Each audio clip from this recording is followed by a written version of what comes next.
Hello दोस्तों, तो आज हम the last man on earth season 2 और एपिसोड नंबर 16 और 17 को एक्सप्लेन करने वाले हैं। कैरोल थॉड से मदद मांगती है और बोलती है कि क्या आप मुझे अपना स्पर्म दे सकते हैं। एक बच्चे के लिए थॉड मान जाता है। अगले दिन टैंडी और माइक गाना गा रहे थे। मेलिसा और एरिका को यह गाना बिल्कुल भी पसंद नहीं आता। मेलिसा वहाँ से उठकर चली जाती है। टैंडी कैरोल के पास जाता है। कैरोल उसे एक पेंटिंग दिखाती है जिसमें एक पक्षी टैंडी और कैरोल को एक बच्चा दे रहा था। वह पक्षी कोई और नहीं थॉड होता है। टैंडी बोलता है कि यह बच्चा तो थॉड के जैसा लग रहा है। कैरोल उसे बताती है कि उसने थॉड से बात की है उसके स्पर्म के लिए। थॉड मान गया है। यह बात सुनकर टैंडी बहुत ही खुश होता है और जब उसे यह बात पता चलती है कि कैरोल बच्चे के लिए थॉड के साथ सोएगी तो वह उसे मना कर देता है। कैरोल बोलती है कि अगर तुम नहीं चाहते कि मैं बच्चे के लिए थॉड के साथ सोऊं तो मैं माइक के साथ भी सो सकती हूँ, पर टैंडी मना कर देता है और बहुत देर सोचने के बाद वह इंसानियत को बचाने के लिए मान जाता है। टैंडी इस बारे में माइक से भी बात करता है। टैंडी माइक को बताता है कि वह कैरोल को तलाक दे रहा है, मगर माइक को बात समझ में नहीं आती। तब टैंडी उसे बताता है कि वह बाप नहीं बन सकता और कैरोल को एक बच्चा चाहिए, तो वह पहले कैरोल को तलाक देगा, फिर कैरोल और थॉड आपस में शादी करेंगे। इसके बाद थॉड उसे तलाक देगा और मैं कैरोल से शादी कर लूँगा। इस तरह हमारे पास एक बच्चा होगा। माइक बोलता है कि क्या थॉड इसके लिए सही रहेगा। टैंडी माइक से झूठ बोल देता है कि उसने कैरोल से बात किया था उसके बारे में, पर कैरोल ने उसे मना कर दिया। माइक बोलता है कि कोई बात नहीं। अगले दिन हम टैंडी को देखते हैं जो कि कैरोल को लेकर आता है और उसे बहुत देर तक किस करता है। सब लोग उसे किस करते हुए देख रहे थे। अब कैरोल और टैंडी की तलाक की बारी आती है। टैंडी सबको बोलता है कि पेपर का नोटीकरण कौन करेगा, पर इसके लिए कोई भी तैयार नहीं होता। कैरोल के पास पेपर का नोटीकरण करने का लाइसेंस होता है, इसीलिए कैरोल बोलती है कि यह काम मैं करूंगी। इसके बाद कैरोल शादी से पहले खुद का तलाक करवाती है टैंडी से। तलाक होने के बाद टैंडी सबको बोलता है कि क्या कोई मेरे साथ डेट पर चलेगा, और किसी का जवाब ना पाकर टैंडी बोलता है कि मैं तो मजाक कर रहा था। इसके बाद शादी की बारी आती है। हमारा टैंडी जो कि कुछ मिनट पहले कैरोल का पति था और कुछ मिनट बाद वह कैरोल का पति नहीं रहा, और कुछ सेकंड बाद वह अब पादरी बनकर अपनी पत्नी यानी कि कैरोल की शादी करवा रहा था। कैरोल थॉड की तारीफ करती है और बोलती है कि हमारा बच्चा नाजायज नहीं होगा क्योंकि थॉड शादी करने के लिए मान गया था और कैरोल शादी करने के बाद बच्चे ले रही थी। थॉड कैरोल से शादी कर रहा था। इस बात को लेकर वो बहुत ही खुश था। वो बोलता है कि मेरी दोनों गर्लफ्रेंड के सामने मैं कैरोल से शादी कर रहा हूँ और इस बात को लेकर किसी भी गर्लफ्रेंड को कोई भी प्रॉब्लम नहीं है। तभी मेलिसा और एरिका की शक्ल देखने लायक होती है। थॉड कैरोल का अपने ग्रुप में स्वागत करता है। इसके बाद वो टैंडी को बोलता है कि तुम मेरे भाई जैसे हो, मैं तुम्हारे लिए कुछ भी कर सकता हूँ। यह बात सुनकर टैंडी अपने भाई की तरफ देखने लगता है और जब शादी की बारी आती है तो टैंडी बोलता है कि क्या इस शादी से किसी को कोई प्रॉब्लम है, पर इस शादी से किसी को भी कोई भी प्रॉब्लम नहीं होता। तभी हमारा टैंडी कहता है कि मुझे इस शादी से प्रॉब्लम है। यह बात सुनकर सब चौंक जाते हैं। टैंडी थॉड को बोलता है कि तुम मेरे भाई जैसे हो, मगर माइक मेरा भाई है, और वह माइक को बोलता है कि क्या तुम अपना स्पर्म हमारे बच्चे के लिए दे सकते हो। माइक भी तैयार हो जाता है और बोलता है कि अगर कैरोल तैयार है तो। तब टैंडी माइक को सच्चाई बताता है और बोलता है कि कैरोल ने मना नहीं किया था, मना मैंने किया था क्योंकि मुझे लग रहा था कि तुम इसके लिए नहीं मानोगे। माइक बोलता है कि अगर कैरोल मुझसे शादी करने के लिए तैयार है तो मैं भी तैयार हूँ।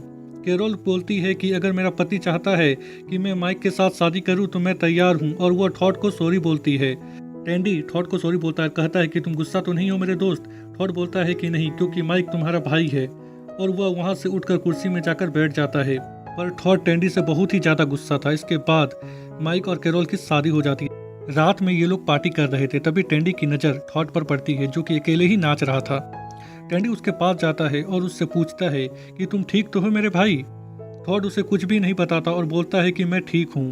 कैरोल और माइक बातें करते हुए हंस रहे थे। तभी वहाँ पर टैंडी आ जाता है जो कि इन दोनों को हंसते हुए देखकर सोचता है कि कहीं उसने इन दोनों की शादी करवा कर कोई गलती तो नहीं कर दी। अगले दिन जब माइक कैरोल से बातें कर रहा होता है तभी वहाँ पर टैंडी आता है जो कि इनके लिए एक गिफ्ट लेकर आया था, एक पोशाक जिसे पहनकर इन दोनों को सेक्स करना था। यह देखकर माइक और कैरोल चौंक जाते हैं। टैंडी उन्हें इस ड्रेस के बारे में सब कुछ बताता है और कहता है कि ये सब तो हम सिर्फ बच्चे के लिए कर रहे हैं ना। माइक और कैरोल कुछ कह नहीं पाते और उसकी बात मान लेते हैं। पर हद तब हो जाती है जब रात में टेंडी उन्हें बताता है कि वह उन दोनों को सेक्स करते हुए देखेगा। दरअसल टेंडी को डर लग रहा था कि कैरोल कहीं माइक को पसंद ना करने लगे, इसीलिए वह चाहता था कि ये लोग सिर्फ बच्चे के लिए सेक्स करे। पर माइक उसकी बात नहीं मानता और कहता है कि मैं तुम्हारे सामने सेक्स नहीं करूंगा, और वह वहां से जाने लगता है। टेंडी उसे समझाने की बहुत ही कोशिश करता है पर माइक नहीं मानता। पर जब वह कैरोल के चेहरे को देखता है तो माइक इसके लिए भी तैयार हो जाता है। टेंडी बेड के सामने एक कुर्सी लगाता है और कैरोल और माइक को उनकी पोजीशन बताता है कि वह किस तरह सेक्स करेंगे, बिल्कुल एक फिल्म के डायरेक्टर की तरह। टेंडी माइक को कैरोल को छूने भी नहीं देता और जब कैरोल माइक के साथ सेक्स करते समय टेंडी की बातों पर ध्यान नहीं देती तो टेंडी कैरोल को बोलता है कि मैं तुमसे प्यार करता हूँ। कैरोल यह सुनकर बहुत ही खुश हो जाती है। माइक बोलता है कि क्या ये समय ये बात बोलने की है, पर माइक की बात पर कोई भी ध्यान नहीं देता। कैरोल माइक के साथ मजे करते समय टेंडी को किस करने लगती है। सब लोग बाहर सोफे में बैठकर ये सब बात सुन रहे थे। अगले दिन जब सब बैठकर बातें कर रहे होते हैं तभी वहां पर टॉड आता है जो कि टेंडी से नाराज था और उसने अपने बालों को भी ट्रिम कर लिया था। टेंडी बोलता है कि तुम आज कुछ बदले हुए लग रहे हो, तुमने अपने बाल काट लिए। टॉड बोलता है कि मैं स्वतंत्र हूँ कुछ भी करने के लिए, मुझे मेलिसा और एरिका के अलावे किसी से भी कुछ पूछने की जरूरत नहीं है। टेंडी टॉड के साथ बाहर घूमने के लिए जाना चाहता था पर टॉड मना कर देता है और बोलता है कि आज मैं बिजी हूँ, तुम माइक के साथ चले जाओ। यह बोलकर वह वहां से चला जाता है। एरिका भी शराब की बोतल लेकर वहां से चली जाती है। इसके बाद कैरोल आती है जो कि सबको बताती है कि वह ओवुलेशन टेस्ट कर रही थी। तभी एरिका उसे बताती है कि यह ओवुलेशन टेस्ट किट नहीं है, यह प्रेगनेंसी टेस्ट किट है। कैरोल बोलती है कि दोनों एक ही जैसी दिखती है और वह ओवुलेशन टेस्ट किट करने के लिए जाने लगती है। तभी मेलिसा एरिका के पास जाती है और वह टेस्ट किट को देखती है और कैरोल को बताती है कि वह प्रेग्नेंट है। यह बात सुनकर कैरोल को विश्वास नहीं होता और वह अपने टेस्ट किट को देखती है। टेंडी माइक को बोलता है कि तुम बाप बन गए, पर माइक बोलता है कि यह मेरा बच्चा नहीं है क्योंकि कल रात कुछ हुआ ही नहीं था। वैसे भी कोई इतनी जल्दी प्रेग्नेंट नहीं होता। टेंडी को कुछ समझ में नहीं आता। तब माइक उसे बताता है कि यह बच्चा तुम्हारा है। यह सुनकर टेंडी बहुत ही खुश होता है और बोलता है कि मैं भी बाप बन सकता हूँ। अगले सीन में हम गेल को देखते हैं जो कि शराब पी रही थी। तभी वहां पर एक ड्रोन आ जाता है जिसे देखकर गेल चौंक जाती है और ये बात वह सबको बताने के लिए आती है और सबको बताती है कि उसने बाहर क्या देखा, पर उसकी बातों पर कोई भी भरोसा नहीं करता। मेलिसा बोलती है कि तुमने आज कितनी पी है। गेल समझ जाती है कि उसकी बातों पर कोई भी भरोसा नहीं कर रहा है और जब वह दोबारा वहां पर जाकर देखती है तो उसे वहां पर कुछ भी नहीं मिलता और उसे लगने लगता है कि उसने ज़्यादा शराब पी ली है, इसीलिए वह शराब को फेंक देती है। टेंडी और माइक बेकन खा रहे होते हैं तभी वहां पर टॉड आ जाता है जो कि इन्हें बेकन खाते हुए देखकर बहुत ही गुस्सा करता है और बोलता है कि बेकन मैंने लाया था, तुम लोगों ने बेकन खाने से पहले मुझसे पूछा भी नहीं। इस बात को लेकर टॉड माइक और टेंडी को बहुत ही सुनाता है। टेंडी बोलता है कि हमने आपको ढूंढा था पर आप हमें कहीं मिले नहीं। टॉड गुस्सा होकर वहां से चला जाता है। टॉड इसलिए गुस्सा नहीं था कि उन दोनों ने बेकन को खा लिया था और उसे पूछा भी नहीं, बल्कि इसलिए गुस्सा था क्योंकि टेंडी ने उसे ना चुनकर अपने भाई को चुना था। जब माइक और एरिका बात कर रहे होते हैं तभी हमें पता चलता है कि एरिका ऑस्ट्रेलिया की रहने वाली है और उसने एक बैंक को लूटने की भी कोशिश की थी जिसकी वजह से उसे कुछ दिन का जेल हुआ था। तभी वहां पर टेंडी आ जाता है जो कि इनकी बातों को डिस्टर्ब करके टॉड के पास चला जाता है और उसे बाहर घूमने के लिए बुलाता है, पर टॉड टेंडी को मना कर देता है और बोलता है कि तुम अपने बेकन भाई के साथ क्यों नहीं जाते हो। टेंडी उसे बोलता है कि तुम ही मेरे बेकन भाई हो, पर टॉड को भरोसा नहीं होता। वह बोलता है कि जब से माइक आया है तब से तुम मुझे भूल गए हो, पर टेंडी कहता है कि जब भी मैं तुम्हारे पास जाता हूँ तो तुम अपनी गर्लफ्रेंड के साथ होते हो। टॉड कहता है कि यह सच नहीं है, माइक के आने के बाद मैं तुम्हारे लिए बैकअप प्लान बन गया हूँ, नंबर 2 की तरह, और यह बात उसके दिल में लगी है। यह कहकर वह वहाँ से चला जाता है। इसके बाद हम माइक और एरिका को देखते हैं जो कि एक साथ डेट पर गए थे, जहाँ हमें पता चलता है कि ये दोनों एक दूसरे को पसंद करते हैं। माइक बोलता है कि जब हम एक दूसरे को सब कुछ बता ही रहे हैं तो मैं तुम्हें बता दूं कि मैं शादीशुदा हूँ। यह बात सुनकर एरिका चौंक जाती है। तब माइक बोलता है कि मेरा तलाक होने वाला है और मेरा भाई वास्तव में मेरी वाइफ के साथ सो रहा है। यह बात सुनकर एरिका हंसने लगती है। गेल शराब छोड़ने की बहुत ही कोशिश करती है पर छोड़ नहीं पा रही थी। मेलिसा कैरोल को शराब देती है पीने के लिए, पर कैरोल मना कर देती है क्योंकि वह माँ बनने वाली थी और जब माइक गाय का दूध निकालते हुए टेंडी से बात कर रहा था तभी माइक को खांसी होने लगती है, पर माइक इस बात पर ज़्यादा ध्यान नहीं देता। टेंडी उसे पोशाक पहनकर सेक्स करने के लिए धन्यवाद कहता और बोलता है कि तुम नहीं जानते कि यह बात मेरे लिए कितने मायने रखती थी। तभी वहाँ पर टॉड आ जाता है। टेंडी और टॉड के बीच में बहस होने लगती है। टेंडी बोलता है कि माइक मेरा भाई है और मैं उसके साथ समय बिताऊंगा और इसके लिए मैं तुमसे माफ़ी नहीं मांगूंगा। टॉड बोलता है कि तुम मान गए ना कि तुम्हारे पास समय नहीं है।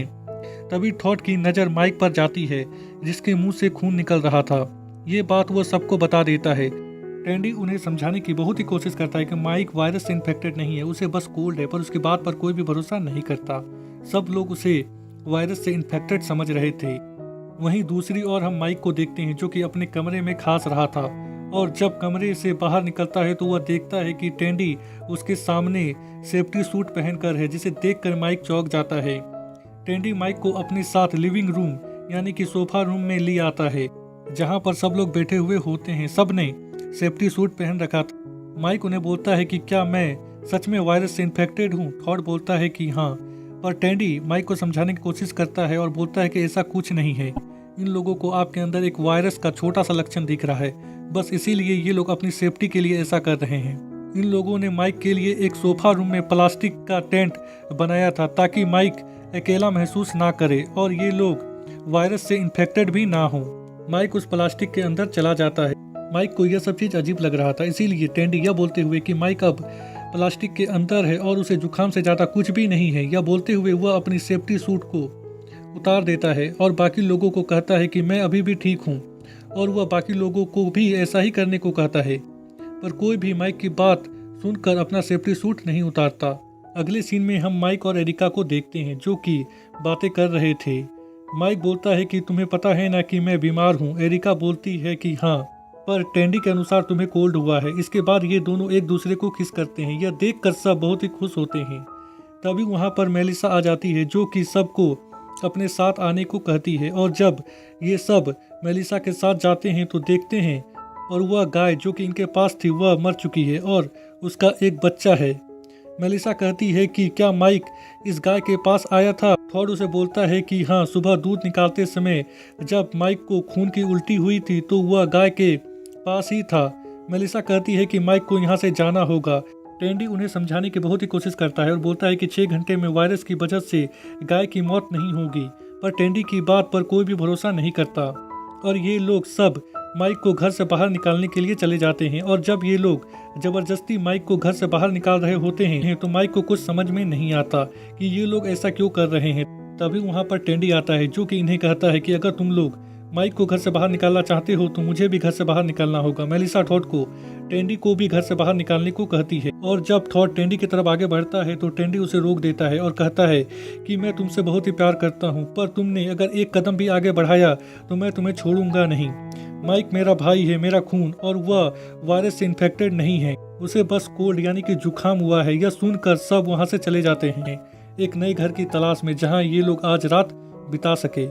माइक बोलता है कि अगर सब चाहते हैं कि मैं कुछ दिनों के लिए यहाँ से चला जाऊँ तो मैं जाने के लिए तैयार हूँ, पर टेंडी उसे बोलता है कि तुम्हें बस कोल्ड हुआ है, उससे ज़्यादा कुछ भी नहीं, और वह माइक को जाने से रोक देता है। टेंडी आज रात माइक के साथ ही रहता है।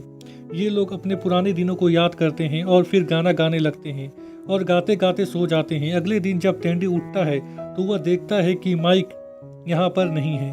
टेंडी को माइक की एक चिट्ठी मिलती जिसमें माइक ने लिखा था कि मैं नहीं चाहता था कि मुझे तुमसे दोबारा अलविदा लेना पड़े, इसीलिए मैं तुम्हें कुछ भी बताए बिना यहाँ से जा रहा हूँ। और यह एपिसोड यहीं पर ख़त्म हो जाता है।